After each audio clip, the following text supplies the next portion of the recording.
And now he's about to be ruled the property of Starfleet. That should increase his value. In what way? Well, consider that in the history of many worlds, there have always been disposable creatures. They do the dirty work. They do the work that no one else wants to do because it's too difficult or too hazardous. And an army of data is all disposable. You don't have to think about their welfare. You don't think about how they feel. Whole generations of disposable people. All right, folks. The first clip that you just saw was from Star Trek: The Next Generation. It was about the trial of Data, whether he was a sentient human being or not. And the portion about a disposable class of people, well, they were talking about slaves and slavery throughout time, but I'm talking about black men that have, well, hell, even from the 1500s have been a disposable class of people and have been organized as a disposable class of people even till this day. And what triggered me the memory of that Star Trek clip, and something I've been saying for a very long time, and just kind of brought back to mind, because it's one thing when you think it, and me being black-pilled, I think of it logically, and I think of it non-emotionally, and I think of it just matter-of-factly. It is what it is, right? It's black pill. Because when I think it, when I say it, when I mean it, there's no emotion attached to it. There's thought, but there's no emotion attached to it. But when I hear Yvette Carnell, who's obviously a lesbian, obviously a leftist, obviously a intersectional feminist, obviously she is all that, and a staunch Democrat, is all that. But when she says that for a whole 30 years, 40 years, black women didn't show up for black men. You let them go to jail, you let them get unemployed, you let them get killed, all that stuff, and nobody cared. You didn't care about their outcomes. You didn't care about anything. You didn't care about, they weren't part of your community, in a sense. So,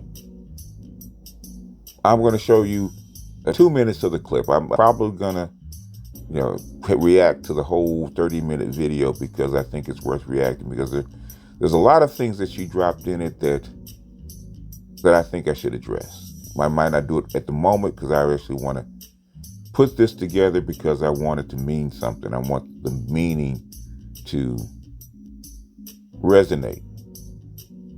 So I'm gonna play the 2-minute piece that I clipped by from Yvette Carnell about the community, a supposed community, and how the community, the nation, and our women see us as disposable. They don't care. If we're useful, we're useful. If we're not, we're not. We're useful for certain things, and if not, nobody's gonna pull you out of jail. Nobody's gonna pull you off the street. None of that. So I'll play this right now. I mean, we could just talk about, it really is something. It really is something. Combining administrative survey and census data, we estimate that among men born between 1965 and 1969, 3% of, don't rush past this date. 1965 and 1969. Now, this was in 2004. This is a study from 2004. We estimate that among men born between 1965 and 1969, 3% of whites and 20% of blacks had served time in prison by their early 30s. The risks of incarceration are highly stratified by education. Among black men born during this period, 30% of those without college education and nearly 60% of high school dropouts went to prison by 1999. 60%. Let me read that one more time because y'all didn't hear me. Among among black men born during this period, 30% of those without college education and nearly 60% of high school dropouts went to prison by 1999. So you are seeing a majority of black high school dropouts go to prison. Those are majority ADOS men. That's who you see getting locked up. 60% of the high school dropouts get locked up. That's 1999. Tell me who didn't know. They absolutely knew. They put this thing on roller skates. They threw gasoline on the fire. The novel pervasiveness of prison indicates the emergence of incarceration as a new stage in the life course of young, low-skilled black men. So what they're saying to you is that this has become part of the life stage. This is one of the life stages that ADOS men go through. Now, it is expected. Low-skilled ADOS men, it is expected. And you know what they did in terms of immigration? Not only did they say, well, we're going to put you in jail and it's expected. And if you low-skilled, 60%, if you a high school dropout, 60% of y'all going to jail. We're going to import, when you talk about immigration, we're going to import people in here are going to be competition. That's going to make your opportunity dwindle even more because you already got a record, baby. So we put you in jail, right? And then we're going to import some low-skilled workers to compete with you. So what do you think your outcomes look like? I'm just asking. This is an old study, 2004, and they're talking about by 1999. This is an old study. Everybody knew. Stop telling me somebody did. They did. Well, I don't know. Could have been. No, they knew what the outcomes were, and nobody. And the thing is, nobody cared. Like nobody's heart was broken for black men. People did not give no care. I'm sure their mamas cried in the courtroom and all kind of stuff. But I'm talking about as a community, we did not care. This incarceration rate proves we as a country and as a community do not care about ADOS men. And so if you're going to talk to me about ADOS men being the white people or being the white, or why they going to be the Trump, talk to me about why we as a community never cared about them. Listen, we don't even talk about what community means. We talk about the black community. I saw a tweet the other day. A woman said, the brick incident showed me that we don't really have a community. The brick incident showed you and when a woman got hit in the face with the brick and mass incarceration didn't show you that we don't have a community. You didn't show up for a whole set of men who were warehoused in cages, and you want to talk about one lady with the brick? Now, I'm sorry, if y'all don't believe shit, nobody with a brick. I don't want to get hit with a brick. I don't want to see nobody do it. You should not. I'm against these kinds of violent incidents. But what I am saying is that nobody's talking about what community looks like. And nobody's talking about what it means to be in community with somebody. So wait a minute, you don't show up for all. You got all these ADOS men who got in jail for weed. All this stuff wasn't rape and just running around shooting people. That's not all. People are in jail. People got locked up for non-violent stuff. People got locked up. People were innocent and got locked up. We're seeing a lot of those exonerations now. You didn't care. You didn't care about that. But you want somebody to shout to the rooftops about the brick incident. You want to talk about when even people talk about marriage and couples getting together and women, I can't find no man. I can tell you what cell block he's on. But it's just being in community. And I said this during Dr. Kaz when I was a doctor at St. Stephen's. Like being in community is supposed to mean something. It means we show up for each other. It doesn't mean you show up when you want this guy or this man to show up and put his body in the way of whatever danger is coming your way, but you don't want to show up for him when society decides that he and people like him are going to be warehoused in jail. When you remember that was Now, you heard her say it. Now, I've said this for many years. Like I said, I've said it for many years, and every now and then I'll get angry about it. But for whatever reason, this clip and just that portion hurt. I mean, the black pill is not always as dense as it should be. And the armor that I have as far as I have for that is not always as dense as it should be. That hurt because it was so true. And to hear it come from a woman's voice, chastising women, chastising the Democrats, chastising the black community, about the abandonment of black men and the transactional, because it's always transactional for us. They can be 200 pounds, they can be ugly, they can have 6 kids, and they think they deserve the best just because they're being. But for black men, we got to have all the check boxes. It's transactional. If we can't sling good sex or 6 figures, then we're trash or we're less than. And even at then, because I've seen drug dealers with swag and money and all the highfalutin jewelry and stuff like that, and showing black women a good time until it came time to either get killed or go to jail. So that woman stay an alpha widow and keep up with the guy and cry, go to his grave and cry over him and put flowers on it. No, she didn't. She went out and get the next disposable guy. I understand. And when they say scammer and drug dealer. So when you hear young black women say scammer, drug dealer, whatnot, they're not talking about that man as a human being or as a love interest. They're talking about that man as he was a Birkin bag or Louis Vuitton suitcase or a BMW car, right? It's there to be used. It's there for my elevation. And when it's no longer useful, I'm going to discard it and go find me another one. Don't believe me?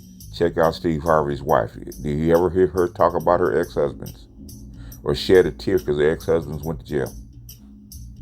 I think not. And we're not talking about a woman that was in poverty, a woman that had 5 kids out of wedlock and she was living in the projects. No, we're talking about wealthy guys that are kingpins with hundreds of millions of dollars at their disposal. Did she ever shed a tear? Did she ever mention them, even though she had 3, 4 children with them? They were disposable. Dr. Anderson is very kind. When he calls us black people, he means black men, the designated underclass of the United States. He's kind. I call us the disposable class of the United States. When they massacred the Indians, they had more dignity when they massacred Indians, even though there's fewer of them. They disappeared us for little or nothing. They disappeared us because they wanted our women. They disappeared us because we made too much money. They disappeared us when we looked them in the eye. We stepped off the sidewalk. When we were loitering because we couldn't find a job. They're a disposable class. Just like Guinan was saying at the very beginning of this video, a disposable class. The 80s was just the beginning of the peak. Okay, it had already been going on. And in the 70s, when they started shipping jobs out of the country and the socialist agenda coming from FDR started failing because the dollar started to crash, they needed a new order, neoliberalism. And since they couldn't hire these people, put these people to work because you were sending those people's jobs out of the country for profit, you had to have something to do with them, right? This is the next clip. Now, you've heard this before. I've played this before. The whole piece by Gerson about Reagan and neoliberalism. Check out what he says to refresh your memory. Very ugly racial undertone to his politics, and also this is where the campaign for mass incarceration begins, of locking up America by the 1990s and first decade of the 21st century is going to have the largest incarcerated population of any nation in the world, and it's disproportionately minority, and the heaviest component of that is African American. This starts under him, and you might ask, how can someone committed to free exchange, free movement of people, bring the market from state regulation, undertake this vast state-building enterprise of building prisons? I probe this issue in the book. It's a complicated one, and we can get into it if you want. But it needs to be said that as Reagan is creating the infrastructure for creating a vigorous market-free economy in the United States, free from government regulation, he is also taking quite a lot of steps to lock up a lot of people who, in a way, are deemed not fit for what the market offers. And so one way of thinking about mass incarceration is simply to remove these people from the opportunity to engage in market exchange. And that's one definition of what incarceration entails, right? You're in jail and you can no longer buy and sell or work for a wage in ways in which people on the outside can. And it's a very harsh and ugly way of ensuring that a market economy will operate freely. And I ponder the paradox of what does it mean for a discourse of freedom to depend so heavily on the unfreedom of a very significant part of the population. And another aspect of that is often they're not able to vote after coming out of prison, aren't they? Yes, and part of the story of incarceration in America is that it never really ends. You serve your time in jail, but there are all these votes, all these laws on the book saying that those who've been convicted of a felony will never be allowed to vote again. This is not a national law. This is handled on a state-by-state basis, but many states have this law. And also, you're obligated to report your incarceration on any job you apply for. And that makes it very difficult that excludes a whole range of jobs from your future if you have bad experience in your past. And so the damage done by incarceration is not just jail time. It's the inability of those who have done jail time to rehabilitate themselves and become fully functioning members and contributors to broader society, of which the market economy is a big part. A lot of our work is about the future of cities, and I remember.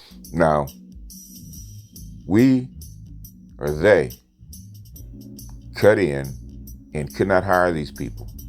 They could not manage these people. They didn't have jobs for these people. And they remember what happened in the 50s and 60s where there were riots.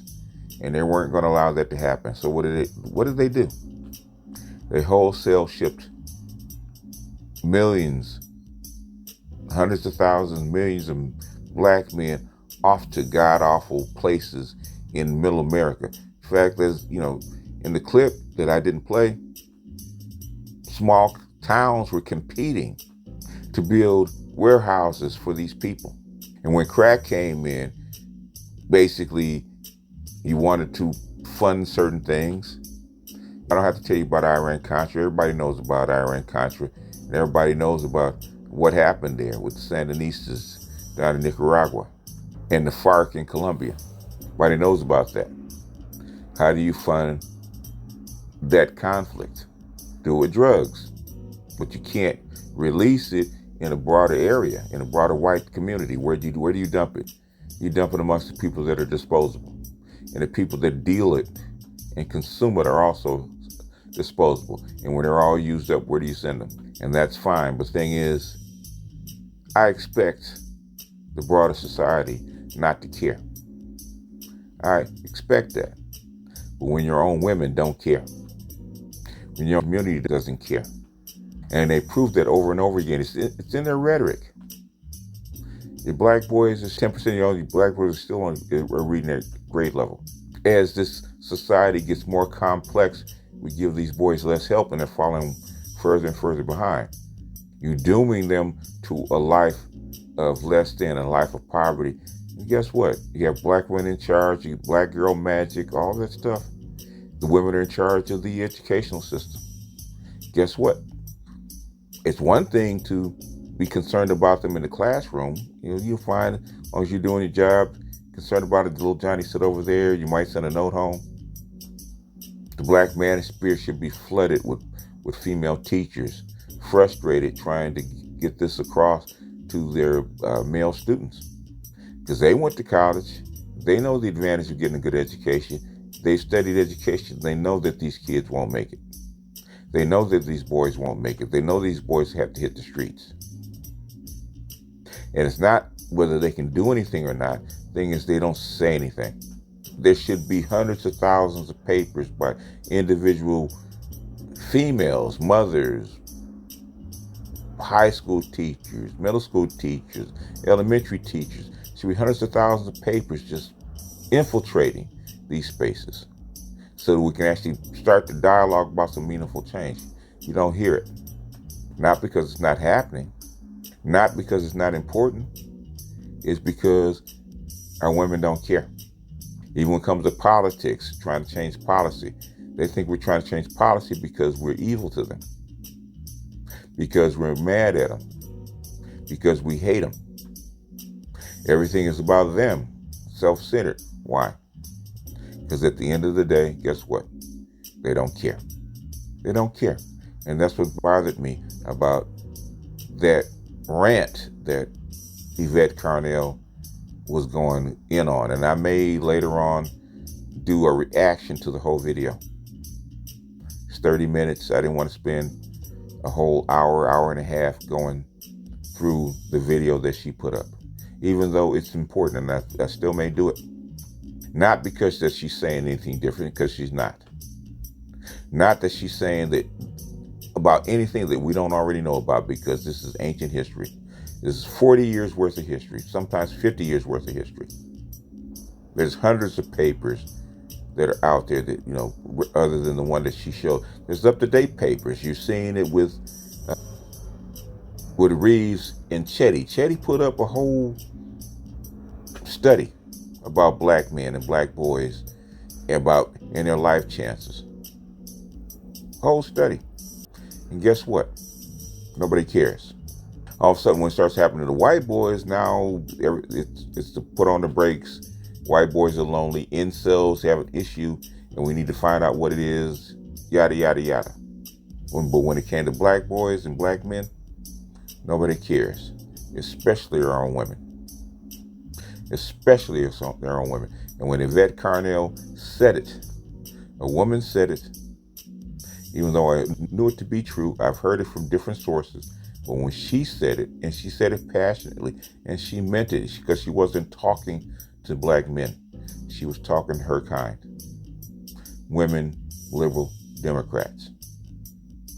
That's what struck me, and that's why this piece is up here, and that's why I probably will respond, with Dr. T's permission, react to the whole video.